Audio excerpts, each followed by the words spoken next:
palabra es una lámpara a mis pies y una luz que alumbra mi ser. Tu palabra es una lámpara a mis pies y una luz que alumbra mi ser. Cuando tengo miedo, pienso que estoy perdida, aún allí tú estás, y nada temeré mientras tú estés aquí. Acompáñame hasta el final.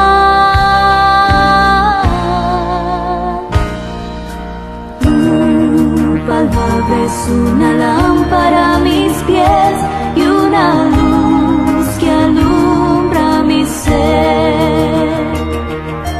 Tu palabra es una lámpara a mis pies y una luz que alumbra mi ser.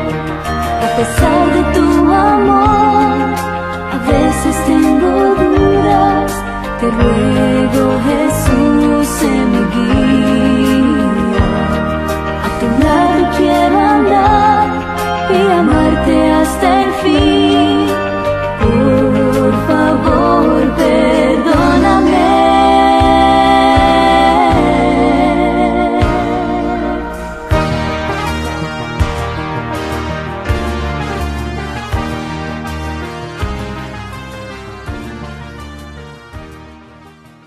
Que el Señor les bendiga. Nos encontramos nuevamente para compartir de la palabra del Señor. Hoy estaremos meditando mayormente en un pasaje que se encuentra en Juan capítulo 7, versículos 10 al 24, que responde a la pregunta de ¿quién es Jesús? O es el cuestionamiento que se hace. Pero antes vamos a meditar en un acontecimiento, en un pasaje que se encuentra precisamente entre lo que estuvimos estudiando hace una semana atrás, que fue esta orden o este desafío de los hermanos de Jesús a que el Señor Jesús se fuera a Jerusalén a la fiesta de los tabernáculos. Y en ese momento el Señor le dice que aún no era el tiempo. Entre ese acontecimiento y en donde el Señor ahora escondidamente va hacia Jerusalén, hubo una conversación, un diálogo que se produjo entre Jesús y algunas personas que querían seguirlo y también con sus discípulos. Así que vamos a meditar un momento en ello y de ahí entraremos de lleno a este pasaje de Juan capítulo 7, versículos 10 al 24. ¿Quién es Jesús? Vamos a tener un momento de oración y de ahí vamos a comenzar con nuestro estudio. Amado Padre, vamos ante su presencia para agradecerle, Señor, por lo que usted, Padre, nos entrega cada día. Gracias, bendito Dios, por su misericordia, sus bendiciones, por su amor, su bondad hacia nosotros. En esta hora, Padre, nos disponemos en sus manos para meditar en su palabra. Le pedimos, Señor, que usted sea guiando todo lo que vamos a realizar. Que usted sea, Señor, el centro de nuestras vidas en esta hora. Bendecimos su nombre, Padre. Damos toda honra, toda gloria y toda alabanza en el nombre de su Hijo amado Jesucristo. Amén. Bien, vamos a ir entonces al pasaje de la palabra del Señor que vamos a estar meditando en esta tarde. Así que vamos a pasar a la palabra del Señor. Vamos a meditar primero en un pasaje que se encuentra en Lucas capítulo 9, versículos 51 al 62. Solo se encuentra en este pasaje, este episodio, estos versículos que vamos a leer. Dice, en esta primera parte vamos a leer los primeros versículos que dice: cuando se cumplió el tiempo en que él había de ser recibido arriba, afirmó su rostro para ir a Jerusalén. Y envió mensajeros delante de él, los cuales fueron y entraron en una aldea de los samaritanos para hacerle preparativo. Mas no le recibieron, porque su aspecto era como de ir a Jerusalén. Viendo esto, sus discípulos, Jacobo y Juan, dijeron: Señor, ¿quieres que mandemos que descienda fuego del cielo, como hizo Elías, y los consuma? Entonces, volviéndose él, los reprendió diciendo: vosotros no sabéis de qué espíritu sois, porque el Hijo del Hombre no ha venido para perder las almas de los hombres, sino para salvarlas. Y se fueron a otra aldea. Este acontecimiento que nos narra, que hemos leído acá, solo lo narra Lucas, ningún otro evangelista lo narra este acontecimiento. Y vemos aquí cómo el Señor reprende a Juan y Jacob, ya que estaban o ellos querían hacer algo que no era conforme a lo que el Señor decía. Recordemos que en el estudio anterior, el Señor le dice a sus hermanos que aún no era el tiempo de que Él se fuera a Jerusalén. Sus hermanos le decían: anda a Jerusalén, si eres el Mesías, demuestra quién eres. Y él le dice: no, aún no es tiempo. Bueno, después cuando ya llegó el tiempo, dice el pasaje que acabamos de leer, que Él se dispuso para ir a Jerusalén, pero envió a sus discípulos a esta aldea para que le fueran a preparar ahí un lugar para que él llegara, pero los samaritanos, que dicho sea de paso, eran enemigos de los judíos, había una enemistad ahí muy grande. Cuando vieron a Jesús, no quisieron recibirle porque ellos entendieron de que Jesús era judío, de que iba hacia Jerusalén, por lo tanto, eso iba en contra de lo que ellos querían o de lo que ellos pensaban, por lo tanto no quisieron recibir al Señor Jesucristo. Ellos rechazaron la presencia del Señor Jesús, como en muchas otras oportunidades fue rechazado el Señor Jesús. Recordemos que en muchos pasajes nos narra que las personas prefirieron otras cosas al Señor Jesús. Y hoy en día las personas muchas veces rechazan el mensaje del Señor, rechazan el Evangelio del Señor y lo reemplazan por otras cosas. Bien, entonces, al ver esta reacción, sus discípulos, Juan y Jacob, dice el pasaje que le dicen al Señor si quería Él que ellos mandaran que cayera fuego del cielo sobre esa ciudad. Y acá hay algo interesante. Yo no sé por qué razón Juan y Jacob pensaron de que ellos podían tener el poder para hacer caer fuego del cielo. No sé de dónde ellos sacaron que si ellos ordenaban eso iba a pasar. Ahora, quizás lo que ellos estaban haciendo es permítenos a nosotros mandar que cayera fuego del cielo. No sé cuál era el pensamiento que ellos tenían, o se sentían con un poder sobrenatural, no lo sabemos. Pero obviamente que eso respondía erróneamente a un celo por su enseñanza. Ya tiempo atrás estuvimos viendo cuando ellos hicieron callar a un hombre que echaba fuera demonios en nombre del Señor Jesús. Entonces, en esa oportunidad el Señor les deja en claro que Él no rechaza a aquel que se dispone en sus manos para trabajar en su obra. Y acá los discípulos en cierta manera están actuando de la misma manera, o sea, el que no está con nosotros es nuestro enemigo y hay que eliminarlo. Ese era más o menos el pensamiento. El Señor deja en claro de que ese pensamiento no viene de parte de Él, o sea, si no creen en lo que yo creo, si no son parte de la iglesia o ni siquiera, si no son cristianos, no por eso son mis enemigos, yo tengo que destruirlos. No, tenemos un enemigo que es Satanás, el diablo, y a él nosotros debemos rechazar y tenemos que procurar que él sea derrotado y sea eliminado. Y el Señor lo hará al final de los tiempos. Pero nosotros no podemos pretender destruir a aquellos que no creen en lo que nosotros creemos, o que no tienen la misma fe o convicción que nosotros tenemos. Así que el Señor le dice: no, porque yo no vine para perder las almas, sino para salvarlas. El Señor está dejando en claro que no hay un alma que se pierda mientras tenga vida. Él dice, yo ni ninguno de ustedes tiene la autoridad de matar o destruir o rechazar o condenar a alguien solo porque no cree en mí, solo porque me rechaza. Eso no me corresponde. Él dice, entonces, volviéndose a él, dice, les reprendió diciendo, vosotros no sabéis de qué espíritu sois. Ustedes son de Dios. Dios es el que debe controlar y gobernar nuestras vidas y Él es el que tiene el control y dominio sobre nuestras vidas, sobre nuestros pensamientos y sobre todo lo que nosotros hagamos. Por lo tanto, no está en las manos ni mía, dice el Señor, ni de ninguno de ustedes, el destruir o matar o quitar la vida o eliminar a alguien solo por el hecho de que no crea en mí. Eso le corresponde al Señor en su momento cuando Él juzgue. Pero mientras haya vida, hay esperanza y yo tengo que velar y luchar para que aquella persona que no conoce al Señor lo pueda conocer y pueda tener un encuentro con Él. Así que, haciéndole esa aclaración, el Señor continuó su camino y nos encontramos con lo siguiente.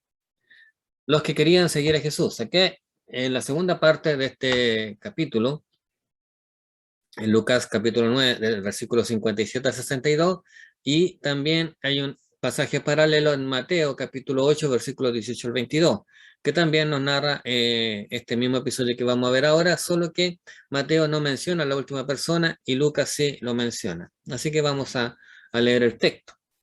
Yendo ellos, uno le dijo en el camino, Señor, te seguiré donde quiera que vayas. Y le dijo Jesús, las zorras tienen guarida y las aves de los cielos nido, mas el Hijo del Hombre no tiene dónde recostar la cabeza. Acá vemos en esta primera parte que aparece una persona y le dice, Señor, yo te seguiré a donde tú vayas. Y el Señor, como una forma de probar a esta persona, o mejor dicho, más claramente, como una forma de probarle a esta persona que no estaba preparado para seguir al Señor, le dice, las zorras tienen guaridas y las aves de los cielos nido, mas el Hijo del Hombre no tiene dónde recostar la cabeza. En otras palabras, él le estaba diciendo, si me sigues, no pienses que vas a tener ganancias, que vas a obtener alguna riqueza o vas a tener algún beneficio. 2, si me sigues, debes estar dispuesto a dar, porque el seguirme conlleva un precio que hay que pagar. Si tú estás dispuesto a pagar ese precio, entonces puedes seguirme. Y 3, si quieres seguirme, debes estar dispuesto a sufrir. Debes estar dispuesto a padecer, a sufrir necesidad, a padecer dificultades, problemas. Esos son los requisitos o las condiciones para poder seguirme. Y después dice, y dijo otro, sígueme. Y dijo a otro, perdón, sígueme. Él le dijo, Señor, déjame que primero vaya y entierre a mi padre. Jesús le dijo, deja que los muertos entierren a sus muertos y tú ve y anuncia el reino de Dios. Vemos que en la primera persona no hubo una respuesta ante lo que el Señor Jesús le dijo, así que se da por entendido de que echó pies atrás, retrocedió y no siguió adelante con la propuesta de seguir al Señor Jesús. A esta segunda persona que aparece acá, el Señor Jesús le dice, sígueme, pero él le dice, Señor, déjame que primero vaya y entierre a mi padre. Jesús le dice, deja que los muertos entierren a sus muertos y tú ve y anuncia el reino de Dios. Este pasaje generalmente ha sido mal interpretado, mal entendido. Bien, algunos han dicho que el Señor fue muy duro, muy fuerte, en cierta manera, en este pasaje, que él fue como muy fuerte, muy duro con este hombre, que estaba dispuesto a seguirlo, y lo único que le estaba pidiendo era que le permitiera sepultar a su padre. Ahora, algunos creen que el padre estaba muerto, que se estaba llevando a cabo el funeral, el velorio, y que este hombre le estaba pidiendo al Señor Jesús que le permitiera participar del entierro de su padre o del velorio y entierro de su padre. Pero no es así. Lo que estaba pasando es totalmente diferente. Este hombre seguramente había asumido la responsabilidad de cuidar a su padre hasta que muriera. Seguramente su padre ya era una persona de avanzada edad y que este hombre, había asumido la tarea de estar con él y cuidarlo los últimos años de su vida. Entonces, lo que este hombre le está diciendo es: espera a que mi padre muera, yo cumpla con el compromiso que he asumido con él, y y después que él muera, fallezca, yo lo sepulte, ya te quedaré libre del compromiso con él para seguirte a ti. El Señor le está diciendo: deja que los muertos entierren a sus muertos, tú ve y anuncia el reino de Dios. En cierta manera, lo que el Señor le está diciendo es: deja que el, el- el ser humano o el hombre común, o los que no tienen una experiencia, o no han tenido un encuentro con el Señor, sigan confiando en los compromisos humanos. Pero tú debes tener claro quién es más importante, quién es más el que te está hablando. Tú sígueme, anuncia el reino de Dios. Tú simplemente obedece. Ahora, recordemos que el mismo Señor Jesús dijo: buscad primeramente el reino de Dios y su justicia, y todas las demás cosas os serán añadidas. En otras palabras, el Señor le estaba diciendo: sígueme y confía en mí, que yo velaré por tu familia, por tu padre, y yo velaré por ellos. Pero tú tienes que disponer tu corazón para servirme, para seguirme, sin cuestionamiento alguno. Entonces también dijo otro: te seguiré, Señor, pero déjame que me despida primero de los que están en mi casa. Y Jesús le dijo: ninguno que poniendo su mano en el arado mira hacia atrás es apto para el reino de Dios. Esta tercera persona que solo menciona Lucas, Mateo no lo ha mencionado, esta tercera persona le dice: permíteme que me vaya a despedir de mi familia. Ahora, eso era una cierta excusa, una cierta forma de decir que no estaba 100% seguro de seguir al Señor. Ahora, lo mismo que el anterior, el Señor ya le está diciendo que Él, si le siguen, Él velará, Él cuidará, ya lo ha dicho, ya lo ha enseñado, Él no iba a desamparar. El no reconocer ese cuidado sobrenatural, ese amor sobrenatural del Señor, hacía que ellos no estuvieran aptos para seguir al Señor, no estaban dispuestos a seguir de corazón al Señor. Había cosas que les impedían. Entonces lo que el Señor deja en claro acá, ya se lo dejó en claro a la primera persona. Seguirle a Él implicaba olvidarse del hecho de que pudiesen haber algún tipo de riqueza, algún beneficio de servir al Señor. Seguirle a Él implicaba que iba a haber que pagar un precio. La persona iba a tener que pagar un precio por seguir al Señor. Y tercero, tenía que estar dispuesto a sufrir, a padecer, a renunciar a sus derechos, por así decir. Entonces, estas personas, este pasaje nos deja en claro que servir al Señor implica un esfuerzo, implica un precio que hay que pagar, y que nosotros debemos estar dispuestos a pagarlo. ¿Por qué? Porque somos hijos del Señor y somos rechazados por el mundo. Pero servirle al Señor requiere que nosotros asumamos un compromiso completo con el Señor, que dispongamos nuestra vida completamente para servir al Señor, y Él velará por nosotros y por nuestros intereses. Y ahora pasamos al pasaje que se encuentra en Juan, capítulo 7, versículos 10 al 24. Y dice lo siguiente: pero después que sus hermanos habían subido, como recordarán, que fue lo que estuvimos viendo hace un tiempo atrás, Entonces él también subió a la fiesta, no abiertamente, sino como en secreto. Y le buscaban los judíos en la fiesta y decían, ¿dónde está aquel? Y había gran murmullo acerca de él entre la multitud, pues unos decían, es bueno, pero otros decían, no, sino que engaña al pueblo. Pero ninguno hablaba abiertamente de él por miedo a los judíos. Mas a la mitad de la fiesta subió Jesús al templo y enseñaba. Y se maravillaban los judíos diciendo, ¿cómo sabe este letra sin haber estudiado? Jesús le respondió y dijo, mi doctrina no es mía, sino de aquel que me envió. El que quiere hacer la voluntad de Dios conocerá si la doctrina es de Dios y si yo hablo por mi propia cuenta.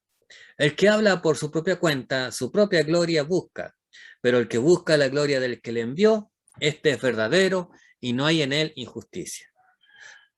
¿No os dio Moisés la ley y ninguno de vosotros cumple la ley? ¿Por qué procuráis matarme?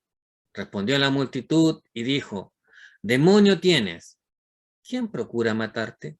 Jesús respondió y le dijo, una obra hice y todos os maravilláis. Pero por cierto, Moisés os dio la circuncisión, no porque sea de Moisés, sino de los padres, y en el día de reposo circuncidáis al hombre. Si recibe el hombre la circuncisión en el día de reposo, para que la ley de Moisés no sea quebrantada, ¿os enojáis conmigo porque en el día de reposo sané completamente a un hombre? No juzguéis según la apariencia, sino juzgad con justo juicio. Jesús subió a la fiesta, nos dice este pasaje, pero no abiertamente, sino en secreto. Recordemos que en la discusión que tuvo con sus hermanos le estaban diciendo, tú debes ir y presentarte en Jerusalén para que demuestres quién eres, demuestres tu poder. El Señor les dice que no, que aún no era su tiempo. Pero después, cuando llega el tiempo, entendiendo él que ya se estaba cumpliendo el tiempo y que él debía ir a Jerusalén, acercándose ya para su muerte, él lo hace, pero no abiertamente, sino que en secreto. Y estando en secreto, dice que le buscaban los judíos en la fiesta. El evangelista acá nos dice que en Jerusalén había una creciente expectación ante la posibilidad de que Jesús fuera a la fiesta. En Juan capítulo 5, versículo 18 nos dice, por esto los judíos aún más procuraban matarle, porque no solo quebrantaba el día de reposo, sino que también decía que Dios era su propio Padre, haciéndose igual a Dios. ¿Por qué le buscaban? Los judíos le estaban buscando seguramente para matarle. Recordemos que la última oportunidad en que el Señor Jesús había estado en Jerusalén era precisamente en lo que nos narra Juan capítulo 5, versículo 18, cuando él tuvo esa confrontación con los fariseos. Entonces, ya ahí ellos querían matarlo.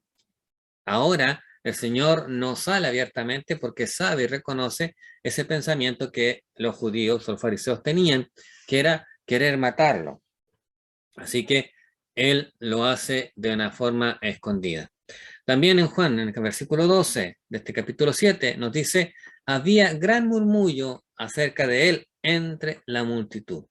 Si bien es cierto, las autoridades judías lo estaban buscando para matarlo, pero había un grupo de personas que lo buscaba también para escucharle, para saber su enseñanza, o quizás también para ver algún milagro, alguna señal que el Señor Jesús hiciera. Por lo tanto, vemos que hay dos grupos. Hay aquellos que lo estaban buscando para matarlo y aquellos que querían escucharle su enseñanza y ver también lo que él podía hacer. ¿Cuál era el interés del que la multitud tenía en él? Bueno, algunos querían que él hiciera milagros, seguramente quizás querían escucharle, quizás querían ver su poder manifestarse, seguir disfrutando de los beneficios que él le podía dar. Hay muchas razones, muchas especulaciones que podríamos hacer. Pero la verdad es que es eso. Los judíos, fariseos, querían matarlo y hay otros que querían saber y escuchar acerca de lo que el Señor tenía para decir. Unos decían, es bueno, pero otros decían, no. Unos consideraban al Señor que era el Mesías, un profeta de Dios. Y otros lo consideraban que no, que era un hereje, que blasfemo, que iba en contra de la ley porque no seguía las instrucciones, las enseñanzas de la palabra de Dios. Todo el capítulo 7 está lleno de preguntas acerca de quién es Jesús. En el capítulo 7, versículo 15, nos dice, ¿cómo sabe este letra sin haber estudiado? En el versículo 26 de este capítulo, ¿habrán reconocido en verdad los gobernantes que este es el Cristo? En el versículo 31, el Cristo, cuando venga, ¿hará más señales que las que éste hace?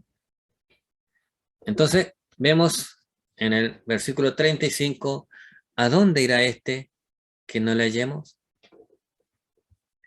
Versículo 41, ¿de Galilea ha de venir el Cristo? Vemos que todas estas preguntas se hacen con respecto al Señor Jesús. Y esas preguntas expresan una intención de saber quién es Jesús, entendiendo que en cierta manera para ellos Jesús todavía era desconocido. Jesús todavía no era para ellos quizás alguien a quien ellos se le reconocieran como el Mesías, el enviado de Dios. Entonces, había estas preguntas que marcaban estas dudas, este cuestionamiento hacia el Señor Jesús. Pero habían unos asuntos concretos que causaban esta división, que algunos lo consideraban bueno, otros lo consideraban malo. Y tiene que ver precisamente con algunos aspectos de la vida del Señor Jesús. Por ejemplo, su carácter. En Juan capítulo 7, versículo 12, nos habla precisamente de su carácter. Mientras que algunos decían que era bueno, otros pensaban que no lo era y que engañaba al pueblo. Algunos consideraban que él era el Mesías, que era el Cristo, pero otros consideraban que era alguien que estaba engañando al pueblo, que lo único que buscaba era sacar provecho del pueblo. Las evidencias de lo que el Señor Jesús hacía, de lo que él enseñaba, nos llevarán a entender quién verdaderamente era el Señor Jesús. Para ellos era un asunto desconocido, pero vamos a ver si era tan desconocido, porque al final nos vamos a dar cuenta que no era que desconocieran quién era Jesús, era simplemente el hecho de que no querían reconocer a Jesús como lo que él era. Segundo aspecto del Señor Jesús que provocaba esta división era su doctrina. Juan en el capítulo 7, los versículos 14 al 18, nos dice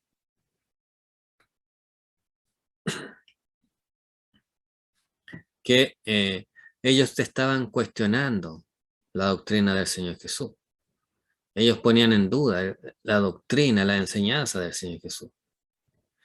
Pero en Marcos capítulo 1, versículo 22, nos dice, y se admiraban de su doctrina porque les enseñaba como quien tiene autoridad y no como los escribas. Ellos cuestionaban la enseñanza del Señor Jesús, pero por otro lado había personas que reconocían que la enseñanza del Señor Jesús era con una autoridad, era con un poder, con algo sobrenatural, que sobrepasaba a los fariseos. Entonces, eso le hacía ser especial y hacía que la gente lo escuchara. La gente le seguía, porque veían en él a alguien diferente, alguien que le hacía ver que había un toque, una autoridad especial en él. En Juan capítulo 7, el versículo 46 dice, los alguaciles respondieron, jamás hombre alguno ha hablado como este hombre. Cuando quisieron atraparlo o quisieron encarcelarlo, él también mostró su autoridad, y los alguaciles que fueron a tomarle, a arrestarlo, reconocieron que había una autoridad especial en él, que había algo que lo hacía especial. Y eso solo lo hacía la autoridad del Señor Jesús. Otro aspecto que provocaba esta división era su motivación. Versículo 18. El que habla por su propia cuenta, su propia gloria busca, pero el que busca la gloria del que le envió, este es verdadero y no hay en él injusticia. La motivación, lo que le cuestionaban a él era que él estaba buscando sacar provecho de las personas, del pueblo, que no era una buena motivación, que no había algo bueno en lo que él hacía. Pero el Señor Jesús deja en claro que él no estaba actuando para sacar beneficio de, de su enseñanza del pueblo, que él estaba actuando conforme a la voluntad del Señor, que él estaba actuando conforme a la palabra del Señor y que él verdaderamente estaba cumpliendo el propósito de Dios. Otro aspecto es sus obras. En Juan, en el capítulo 7, los versículos 19 al 24, dice, ¿no os dio Moisés la ley y ninguno de vosotros cumple la ley? ¿Por qué procuráis matarme? Respondió la multitud y dijo, demonio tiene, ¿quién procura matarte? Jesús respondió y le dijo, una obra hice y todos os maravilláis. Por cierto, Moisés os dio la circuncisión, no porque sea de Moisés, sino de los padres, y en el día del reposo circuncidáis al hombre.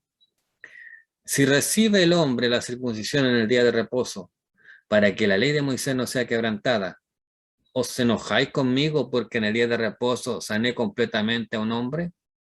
No juzguéis según las apariencias, sino juzgad con justo juicio. Cuestionaban sus obras. Recordemos que el Señor Jesús sanó a un paralítico en el día de reposo. Capítulo 5 de este mismo evangelio se nos narra este episodio donde el Señor sana a este paralítico en día de reposo y se le cuestiona a él por haber sanado a ese paralítico y muchas veces se le acusó de que él incluso actuaba bajo la guía de Satanás, en nombre de Satanás, pero el Señor deja en claro que él no lo podía hacer. Pero también se deja en claro de que se cuestiona las obras del Señor Jesús, se cuestiona los milagros que él hacía, poniendo en duda de que él obrara bajo la dirección de Dios, cumpliendo la voluntad del Señor. Entonces, ellos cuestionaban la autoridad, las obras que él hacía. También cuestionaban su origen. En el capítulo 7 de Juan, versículos 25 al 31, dice, no juzguéis según las apariencias, sino juzgad con justo juicio. ¿Este es el Cristo? Decían entonces uno de Jerusalén, ¿no es este a quien buscan para matarle? Pues mirad, habla públicamente y no le dicen nada. ¿Habrán reconocido en verdad los gobernantes que este es el Cristo? Pero este sabemos de dónde es, mas cuando venga el Cristo, nadie sabrá de dónde sea. Ellos cuestionaban su origen. Su razón para no aceptar que el Señor Jesús era el Cristo, el Mesías, radicaba en que ellos tenían la hipótesis de que el Mesías iba a venir de una forma sobrenatural, de que iba a venir de una manera espectacular, de que iba a ser imposible definir o identificar el origen o el lugar de donde él iba a salir. Y el Señor Jesús, por el contrario, ellos conocían a su madre, a su padre, conocían a su familia, sabían el lugar donde había nacido. Entonces, para ellos era un ser humano común y corriente. No tenía nada espectacular, a excepción del hecho de que él predicaba, de que él hacía milagros. Entonces, eh, eso era lo que lo hacía diferente y ellos trataron de dejar de lado esto, de no tomar en cuenta esto y trataron simplemente de poner su mirada en el Señor Jesús como una persona común y corriente, como alguien que no tiene nada especial y tratar de bajarle el perfil. Y dicho sea de paso, muchos hoy en día tratan de hacer eso. Lo consideran un gran hombre, un profeta quizás, pero no reconocen al Señor Jesús como el Cristo, como Dios mismo hecho hombre, sino simplemente como un hombre superior. Mi Señor Jesús no es un hombre superior. El Señor Jesús es Dios acá con nosotros. Jesús entonces enseñando en el templo alzó la voz y dijo, a mí me conocéis y sabéis de dónde soy y no he venido de mí mismo, pero el que me envió es verdadero, a quien vosotros no conocéis. Pero yo le conozco, porque de él procedo y él me envió. Entonces procuraron prenderle, pero ninguno le echó mano, porque aún no había llegado su hora, y muchos de la multitud creyeron en él y decían: el Cristo, cuando venga, ¿hará más señales que las que éste hace? Aún los que creyeron en él cuestionaban muchas veces al Señor Jesús. Todavía dudaban en su corazón, pero su duda radicaba precisamente en eso. No reconocían al Señor Jesús como el Cristo, no lo reconocían como el Señor.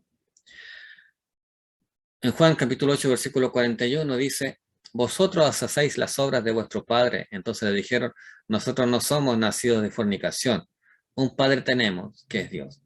A tal grado llegaba el cuestionamiento acerca de la acerca de la procedencia del Señor Jesús, que ellos incluso llegaron a afirmar que Jesús era producto de una fornicación, o sea, que no era un hijo legítimo, sino que era un hijo ilegítimo. Que ellos ponían en duda la paternidad de José, pero al no reconocer la paternidad de Dios sobre el Señor Jesús entonces se transformaba en un hijo de fornicación. Por eso ellos dicen: nosotros no somos nacidos de fornicación, un padre tenemos que es Dios. Ellos se estaban autoproclamando hijos de Dios y rechazando la autoridad del Señor Jesús como hijo de Dios. Y mucho menos reconocer que el Señor Jesús era Dios. Y eso era lo que estaban poniendo en duda los judíos. En Mateo capítulo 2, versículos 4 al 6, nos dice lo siguiente: y convocado a todos los principales sacerdotes y los escribas del pueblo, les preguntó dónde había de nacer el Cristo. Herodes está haciendo esto. Ellos le dijeron: en Belén de Judea, porque así está escrito por el profeta. Y tú, Belén de la tierra de Judá, ¿no eres la más pequeña entre los príncipes de Judá? Porque de ti saldrá un guiador que apacentará a mi pueblo Israel. Acá en Mateo se nos deja en claro dónde iban a ser el Señor Jesús y cómo iban a ser. Esa profecía había sido dada por el profeta Miqueas en el capítulo 5, versículo 2, en donde había anunciado dónde iban a ser el Señor Jesús, el Mesías. Por lo tanto, el Señor Jesús no era cuestionable su procedencia porque ya estaba anunciada, había sido anunciada por los profetas. Por lo tanto, no había nada extraordinario en lo que estaba aconteciendo, porque esto ya había sido anunciado por el Señor. Otro aspecto que también provocaba división acerca del Señor Jesús era su destino. En Juan 7, 32 al 36 nos habla de que el Señor les habla de que Él iba a estar un tiempo con ellos y después iba a volver de donde Él pertenecía. Entonces, ahí ellos también cuestionaban esto. Y dice: los fariseos oyeron a la gente que murmuraba de él estas cosas. Y los principales sacerdotes y los fariseos enviaron alguaciles para que lo prendiesen. Entonces Jesús dijo: todavía un poco de tiempo estaré con vosotros e iré al que me envió. Me buscaréis y no me hallaréis, y donde yo estaré, vosotros no podréis venir. Entonces los judíos dijeron entre sí: ¿a dónde se irá este que no le hallemos? ¿Se irá a los dispersos entre los griegos y enseñará a los griegos? ¿Qué significa esto de que dijo: me buscaréis y no me hallaréis, y a donde yo estaré, vosotros no podréis venir? El Señor Jesús les estaba hablando, les estaba mostrando lo que iba a hacer, pero ellos no lo podían entender. Y ellos cuestionaban verdaderamente lo que el Señor les había anunciado, de que Él volvería al Padre, a donde Él pertenecía. Ellos no podían, ellos estaban poniendo en duda esto que el Señor les había dicho. En Lucas 12, 51 53 nos dice: ¿pensáis que he venido para dar paz en la tierra? Os digo, no, sino disensión, porque de aquí en adelante 5 en una familia estarán divididos, 3 contra 2 y 2 contra 3. Estará dividido el padre contra el hijo y el hijo contra el padre, la madre contra la hija y la hija contra la madre, la suegra contra la nuera y la nuera contra su suegra. Acá este es uno de los pasajes que a veces parece contradictorio, que no pertenece a la Biblia, es algo que curiosamente no, nos llama la atención porque pareciera que está fuera de toda lógica. Y tiene que ver precisamente con esto, con que el Señor es objeto de división. Y lo vemos acá, y lo hemos visto en este pasaje. Hay personas que consideran al Señor como el Mesías, el Salvador, el Señor de nuestras vidas, pero hay otros que lo rechazan. Y por eso es que el Señor dice, yo vine para provocar división, para poner enemistad. ¿Por qué? Porque algunos lo van a aceptar, pero otros lo van a rechazar. Y aún dentro de del mismo hogar va a haber esta división. Algunos van a estar con el Señor y otros van a estar en contra del Señor. No es que el Señor venga a provocar la división. Él es el objeto de la división. Porque el creer en Él, el confiar en Él, el reconocerle a Él, hará que muchos le rechacen al Señor y rechacen a aquellos que creen en Él. Por lo tanto, a esa división, a esa enemistad se refería el Señor. Ninguno hablaba abiertamente de Él por miedo a los judíos. La gente quería escuchar al Señor Jesús, quería estar con Él, pero le tenían temor a los fariseos. En Juan capítulo 9, versículo 22 nos dice, esto dijeron sus padres, porque tenían miedo de los judíos, por cuanto los judíos ya habían acordado que si alguno confesase que Jesús era el Mesías, fuera expulsado de la sinagoga. Juan capítulo 12, versículo 42. Con todo eso, aún de los gobernantes, muchos creyeron en él, pero a causa de los fariseos no lo confesaban para no ser expulsados de la sinagoga. Juan capítulo 19, versículo 38. Después de todo esto, José de Arimatea, que era discípulo de Jesús, pero secretamente por miedo de los judíos, rogó a Pilato que le permitiese llevarse el cuerpo de Jesús. Y Pilato se lo concedió. Entonces vino y se llevó el cuerpo de Jesús.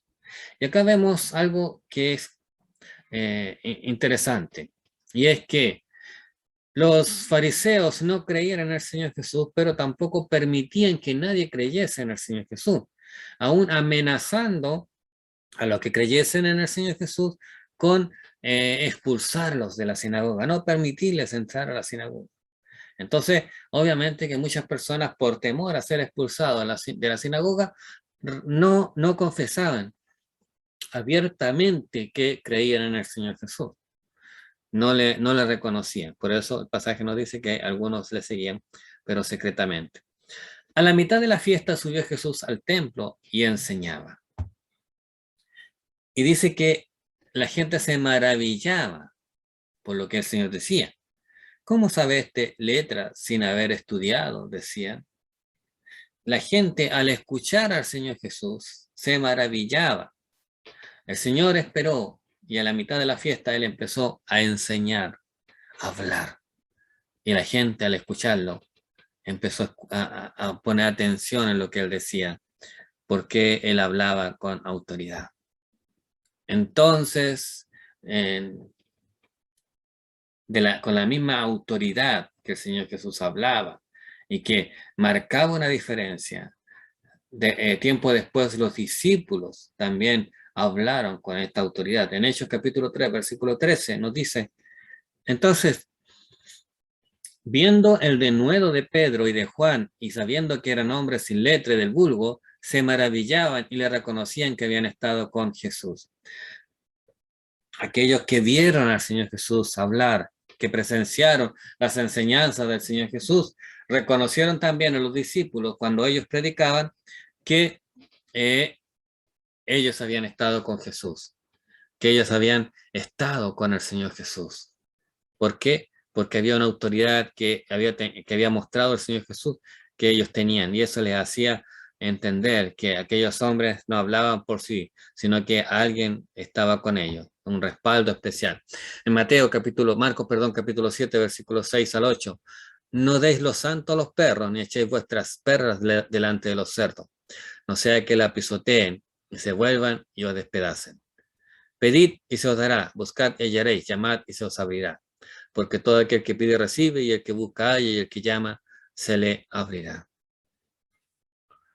El Señor en este pasaje está dejando en claro de que para poder seguirle, como dije al comienzo, se necesita un compromiso.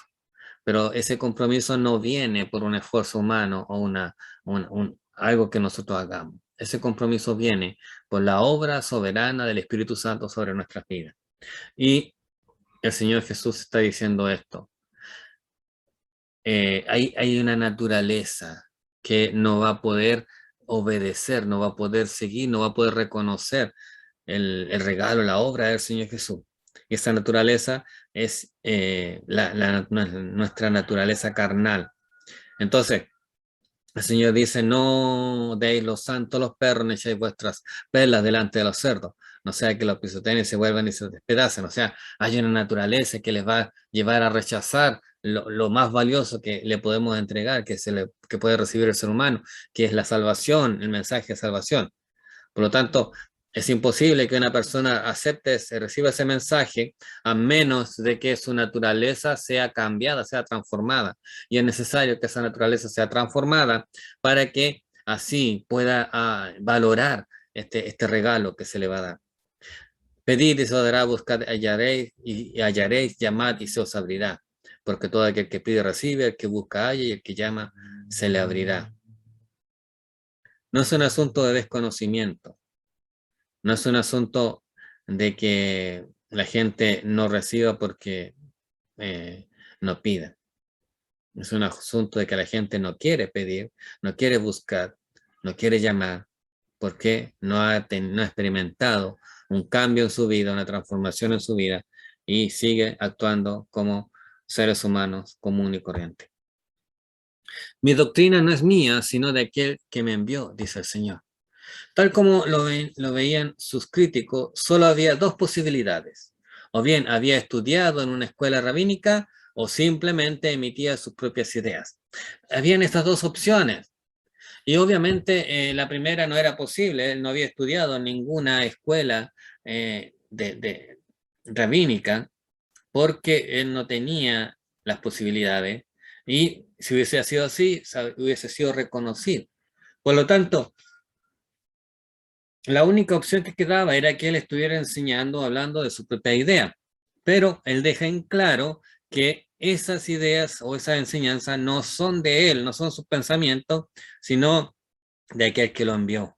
Deja en claro nuevamente que es Dios el que está con él, el que le ha enviado, el que ha puesto, que lo ha puesto a que él cumpla la voluntad de Dios. Por lo tanto, él deja claro de que él no está hablando en su nombre, sino en nombre de Dios. Está revelando la verdad de Dios, la palabra de Dios que Dios quería entregar al pueblo. Esto tenía una implicancia importante para ellos. Repudiarlo a él y a su mensaje significaría rechazar a Dios mismo. El rechazar al Señor Jesús y su enseñanza es rechazar a Dios, rechazar al único Dios verdadero. El que quiera hacer la voluntad de Dios conocerá si yo hablo por mi propia cuenta. Y esta es una enseñanza o algo importante. No se puede conocer a Dios sin antes amarlo. ¿Por qué el ser humano rechaza a Dios? Porque no le conoce, porque no le ama. ¿Por qué el ser humano no puede conocer a Dios? Porque necesita que se produzca un cambio en su vida para que pueda reconocer a Dios y pueda servirle como Él se merece. El ser humano rechaza a Dios porque no le conoce, porque no ha aceptado al Señor en su vida, porque no ha tenido un encuentro con Él. El que habla por su propia cuenta, su propia gloria busca, dice el Señor. Si yo hablara de lo que yo pienso, de lo que yo creo, estaría buscando mi propio reconocimiento hacia mí o la gloria hacia mí. Pero el Señor Jesús nunca había afirmado que eran sus palabras, que era su enseñanza, que era su poder, que era Él, sino muy por el contrario, siempre afirmó que Él no buscaba su gloria, sino la gloria del Padre. Yo no busco mi gloria, Juan capítulo 8, versículo 50. Yo te he glorificado en la tierra, he acabado la obra que me diste que hiciese. Juan capítulo 17, versículo 4. El Señor Jesús reiteradamente dejó en claro de que Él vino para enseñar, revelar la palabra de Dios, cumplir la voluntad de Dios en obediencia a Dios. Él era simplemente un siervo. En Lucas 20, 46, guardado de los escribas que gustan de andar con ropas largas y aman las salutaciones en las plazas, en las primeras sillas en la sinagoga y los primeros asientos en la cena. A diferencia, el Señor Jesús deja en claro, como dije anteriormente, de que Él no era alguien que se estaba enriqueciendo. Él deja en claro cuando le contesta a la primera persona que quiso seguirle, yo no tengo dónde posar, dónde poner mi cabeza, dónde dormir. No, no puedes esperar riquezas porque yo no tengo dónde descansar, dónde dormir. El Señor no buscó poder obtener ganancias, poder enriquecerse a causa de su ministerio. Al contrario, Él experimentó y obedeció el ministerio aún en sabiendo el precio que Él iba a tener que pagar. En Juan capítulo 5, versículo 44 nos dice, ¿cómo podéis vosotros creer, pues recibís gloria los unos de los otros y no buscáis la gloria que viene del Dios único? ¿Cómo ustedes pueden creer o pueden enseñar si lo único que hacen es buscar su gloria, la gloria su propia y no la gloria de Dios? El Señor deja en claro que lo más importante es buscar y velar porque el Señor Dios sea glorificado en nuestras vidas. Según de Corintios 4:5, porque no nos predicamos a nosotros mismos, sino a Jesucristo como Señor y a nosotros como vuestros siervos por amor de Jesús. Y esa es nuestra tarea. No buscar nuestra gloria, no enorgullecernos, sino buscar la gloria de Dios, buscar el reconocimiento del Señor. ¿Había quebrantado Jesús la ley? En Juan capítulo 5, versículo 1 al 16 se nos narra este episodio cuando él sana a este paralítico en el día de reposo, que es precisamente el suceso que vino a la controversia. Entonces la pregunta es, ¿había quebrantado Jesús la ley? El Señor le responde con estas dos cosas. Primero, ¿no dio Moisés la ley y ninguno de vosotros cumple la ley? Él les deja en claro de que a pesar de que ellos reconocían a Moisés como el Padre y que reconocían que habían recibido de él la enseñanza o la ley, eso no les hacía salvos, pero también les hacía ver a ellos como pecadores, porque al no cumplir la ley, al desobedecer o al no velar por la enseñanza de la palabra del Señor, fiel y verdadera, sino por enseñar sus pensamientos, sus enseñanzas, lo que ellos creían, estaban contradiciendo la ley. Por eso el Señor con autoridad les dice, no os dio Moisés la ley y ninguno de vosotros cumple la ley. ¿Por qué? Porque ellos no reconocían, sino su autoridad propia, la gloria de ellos. Ellos eran los que estaban quebrantando la ley, no Jesús. Ellos eran los que habían apartado la mirada de Dios, en Dios. Ellos eran los que se habían apartado del Señor y actuaban en base a su pensamiento, a sus ideas. Ellos eran los que estaban equivocados. Lo segundo que Jesús les dice es lo siguiente. ¿Os enojáis conmigo porque en el día de reposo sané completamente a un hombre? Él les deja ver que lo que le estaba molestando a los judíos, a los fariseos, no era que él estuviera pecando, sino que hubiese ido en contra de su enseñanza. Recordemos en esa oportunidad cuando estuvimos hablando acerca del día de reposo, que ellos habían pues dado un valor sagrado al día de reposo y que no habían entendido el propósito de ese día. Por lo tanto, ellos habían instaurado una adoración al día de reposo exagerada y no una obediencia al mandato del Señor. Entonces el Señor les hace ver que el producto o el objeto de su enojo radicaba en que Él había quebrantado una norma que ellos habían impuesto. No estaban preocupados por la ley, no estaban preocupados por la palabra de Dios, no estaban preocupados por la enseñanza de Dios, sino estaban preocupados por sus intereses. Su único objetivo era velar por sus intereses. No juzguéis según las apariencias, sino juzgad con justo juicio. El Señor les deja en claro que no es lo que nosotros creemos, no es lo que nosotros vemos, es lo que Dios dice, es lo que Dios manda. Eso es lo que es correcto. Como no había estudiado en una de sus universidades judías, entonces ellos ya no aceptaban su autoridad y enseñanza. Ellos rechazaban a Jesús. ¿Por qué? Porque no se había cobijado bajo su enseñanza, bajo su autoridad. Como no estaba sujeto a la autoridad de alguno de sus rabinos, entonces pensaban que estaba buscando su propia gloria. Al no buscar la enseñanza de un rabino, de los que pertenecían a su conjunto, a su grupo, ellos consideraban que Jesús estaba buscando su gloria, el reconocimiento a Él.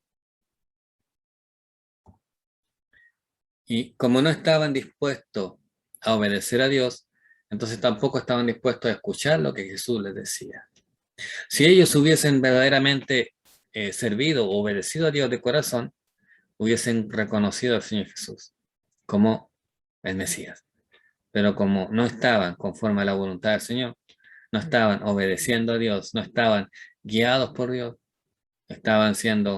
entonces ellos estaban rechazando al Señor, que era el Mesías, y ese Mesías.